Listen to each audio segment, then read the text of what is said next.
જ્યાં મહાનગરપાલિકાના કાર્યપાલક ઇજનેર કેતન દેસાઈને સસ્પેન્ડ કરી દેવાયા છે। હજીરાના ઉદ્યોગોને પાણી પૂરું પાડવાના ટેન્ડરિંગમાં ફાયદો કરાવવા મામલે આ કાર્યવાહી થઈ છે। એમઓયુ વિના ટેન્ડર ખોલી ભાવતાલ પણ કરી દેવામાં આવ્યા હોવાનો આક્ષેપ છે। 1.5 વર્ષમાં જ 1000 કરોડના પ્રોજેક્ટની કોસ્ટિંગ 1800 કરોડ કરી દેવાનો ખુલાસો થયો છે। આ સમગ્ર કૌભાંડ કમિશનરના ધ્યાને આવતા કાર્યપાલક ઇજનેર કેતન દેસાઈને ડિગ્રેડ કર્યા હતા।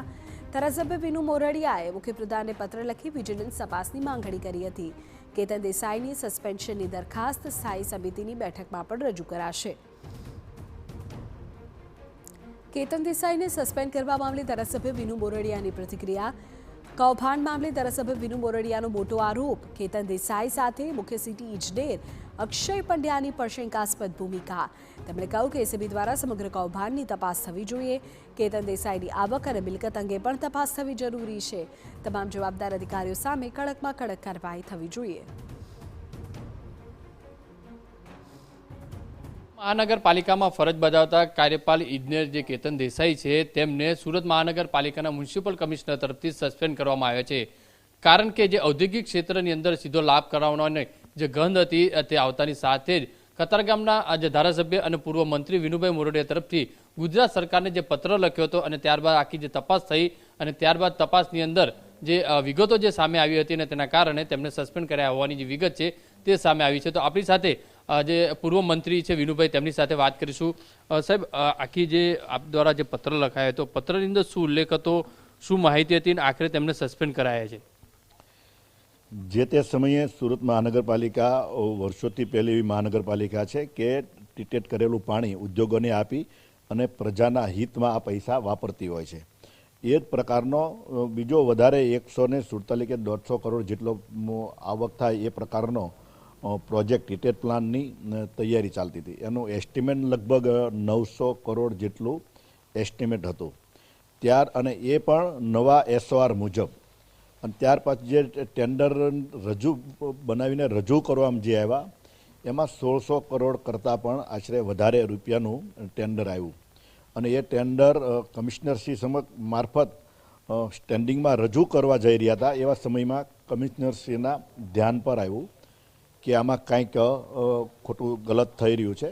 એવા સમયે એમણે એ દરખાસ્તને રોકી દીધી અને ત્યારબાદ એમની પાસેથી જે તે સમયે ચાર્જ પણ વિભાગનો લઈ લેવામાં આવ્યો હતો।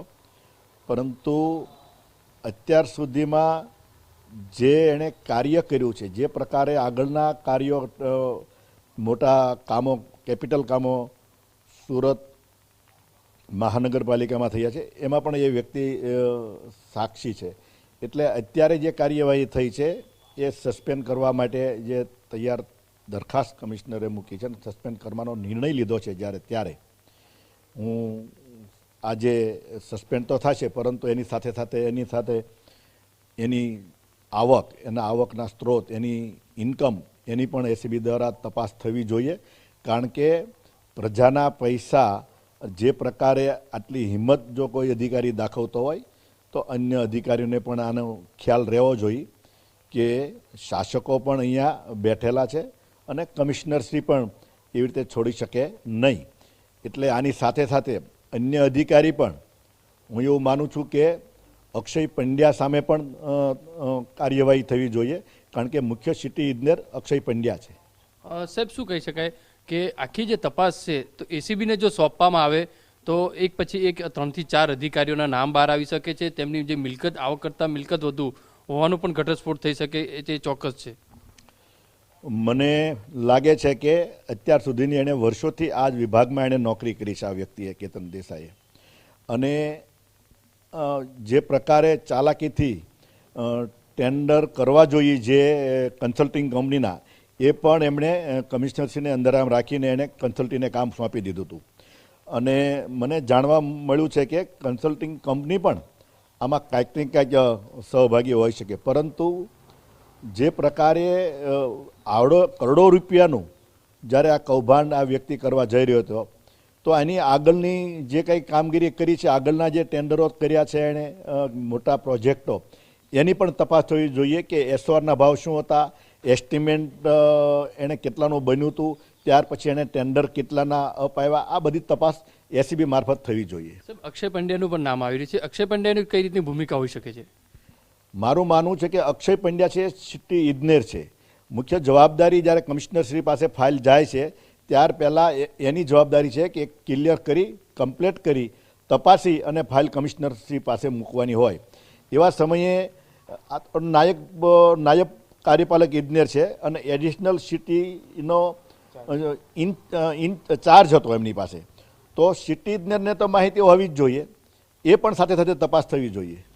જે રીતે વિનુભાઈ મોરડિયા કહી રહ્યા છે કે અક્ષય પંડ્યાને અત્યારે જે રીતે તેની તપાસ પણ થવી જોઈએ, સાથે કેતન દેસાઈને જે રીતે સસ્પેન્ડ કર્યા છે, તો આખા મામલાની અંદર હવે એસીબી વિભાગ દ્વારા જો તપાસ કરવામાં આવે તો અનેક જે ભૂમિકાઓ છે, કોણ કોણ અધિકારી સામેલ છે, કેટલા કરોડો રૂપિયાનું કૌભાંડ કર્યું છે, તમામ વિગત છે તે બહાર આવી શકે છે. કેમેરામેન સંજય ચંડલ સાથે બલદેવ સુથાર, TV9.